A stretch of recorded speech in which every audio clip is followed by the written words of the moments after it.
Hey, there's the marker. Oh god, look at all this stuff here. Oh god. Wait. Okay. Hold on. There's something that's very important that I almost forgot to do. Not save the game. So let's save the game, guys. Are you ready? The final showdown of Dead Space 1. Dun dun dun. Oh. Scripted scene. There she is. Oh, better not shoot her. Oh, we have the chance. Oh my god. Oh, owned. Impale. Oh, just crushed her. Yeah. Smushed her into bits. Man, that thing was pissed off at her. I kind of feel cheaped out though, because like, it feels like kind of a cheap way for her to die. Like, I wanted to do it. How in the hell it trapped us here? And that is the mother necromorph. Good god. Well, I know what to shoot for. And she's got something in her belly. So probably have to shoot off the tentacles in her mouth to expose her belly, then finish off her belly. All the while avoiding death.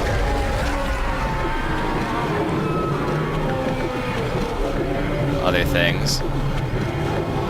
She's moving too quickly. Whoa! From these tentacles here. We gotta avoid getting hit by them.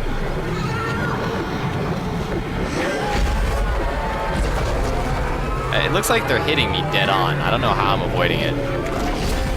Oh, there, I got hit. No.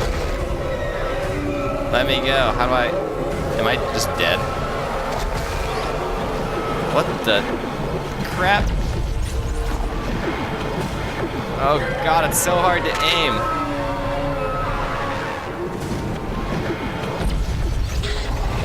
Stop moving!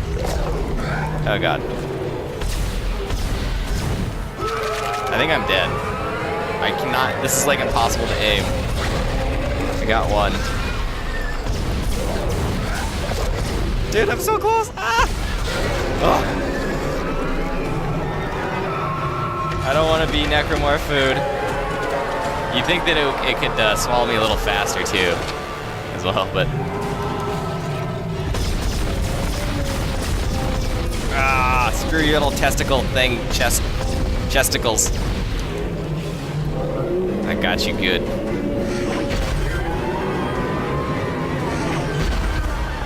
Yeah. You suck. You can't touch this.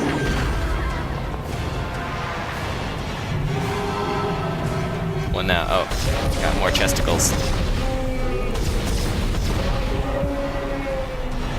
Dang, they're closed up now. Ah! I got hit finally. Guess you can't touch this.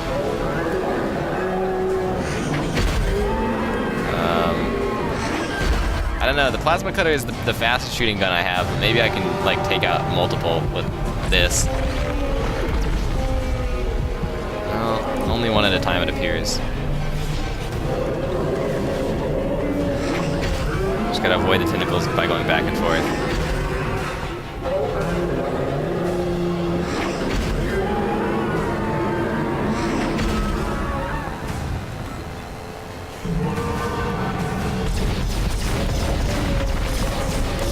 No, get the other one, the last one. Dang it.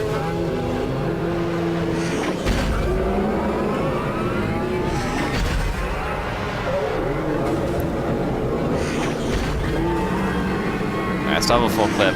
If you run out of ammo, I guess you can use your stasis and then launch explosive barrels into his weak points. That would be crazy. Alright, stage. Oh god, that thing is so gigantic. Is it dead though? I don't think it's dead. Oh god. Oh jeez, okay, I thought that was gonna crush us. Yeah, yeah. Is it dead? Do I dare look? I dare. can't see. Its tentacle's still hanging on over here. That's why I get the feeling it's not dead. But let's get our ass in gear. Apparently we're just leaving the marker here. We're just getting on the ship.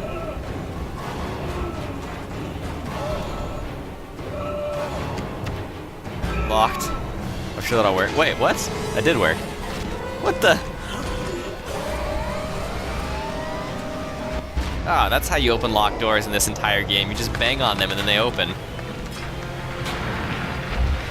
I feel like an idiot.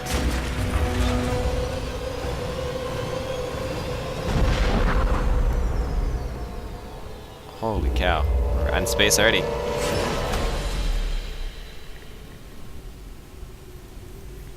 And the giant chunk of rock crashed back down into the planet. That's it, I guess.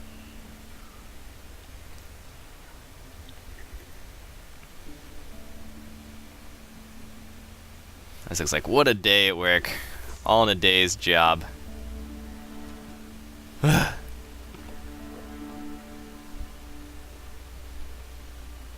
I bet he just wants like a hot shower, a cup of coffee, and to go to sleep.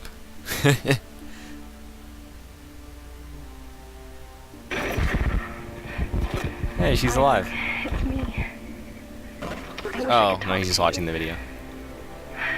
I'm sorry. I guess they were broken up or something too, because it seemed like there was kind of a rift between them, you know?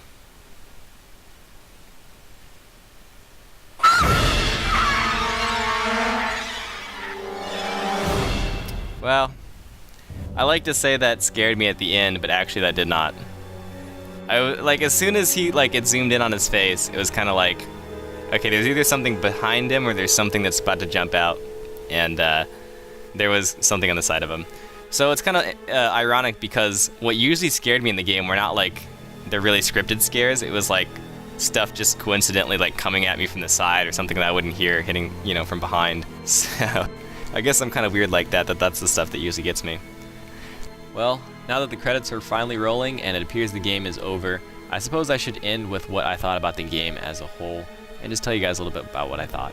So first I'm going to talk about the gameplay, and the biggest thing that jumps out at me is how you can dismember the enemies throughout the game. I actually really like that, how you could whip out that plasma cutter and reorient your shots horizontal or vertical on the plasma cutter, and you can neatly slice off the limbs of the Necromorphs depending on the situation or the type of Necromorph. I thought that provided a really fun and interesting aspect to each situation, making it different.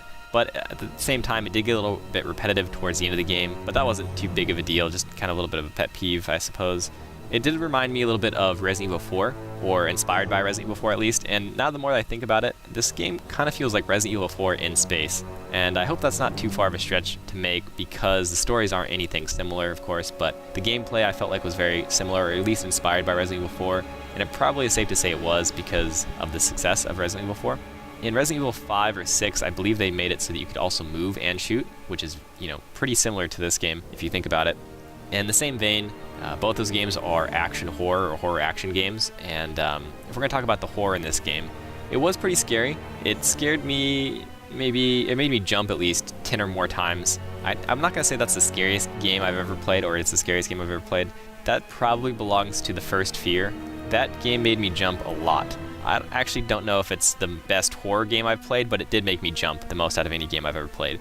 So that's not to say that this game was bad or anything. This game was scary. However, towards the end, the scares kind of dropped off. And as I mentioned earlier in this episode, actually, what scares me the most in this game was not scripted scares. It was unintentional scares that the designers probably didn't intend to have. You know, just random enemies sneaking up behind me. So as for everything else, you know, the graphics looked amazing. It's on the computer, so of course they looked really good. The sound, there wasn't probably any score actually besides this song in the credits, and that's to be expected. You know, it's in space. I wouldn't expect a huge orchestral score as I'm going through the level. It would seem out of place. I like that there was a lack of sound, except for the sound effects. It kind of amped it up and made it a little bit more scary.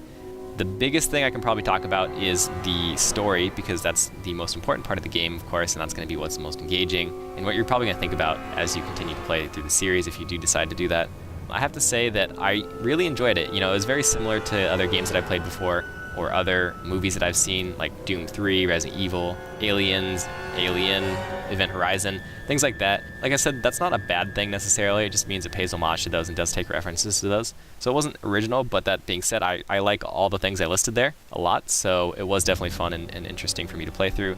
And I did connect with some of the characters. However, my biggest gripe about the story, and probably why I wouldn't give this game a perfect score, is actually because I felt a little distant from Isaac. I felt like there's a lot of character development with everybody but the main character, which is kind of ironic because you just kind of went through, you were a silent protagonist, you didn't say anything. There wasn't any articles or audio logs or anything about you. There's all these audio logs and everything, text logs about Captain Matthias and all these other people, and I feel like I know them a lot more than I know Isaac.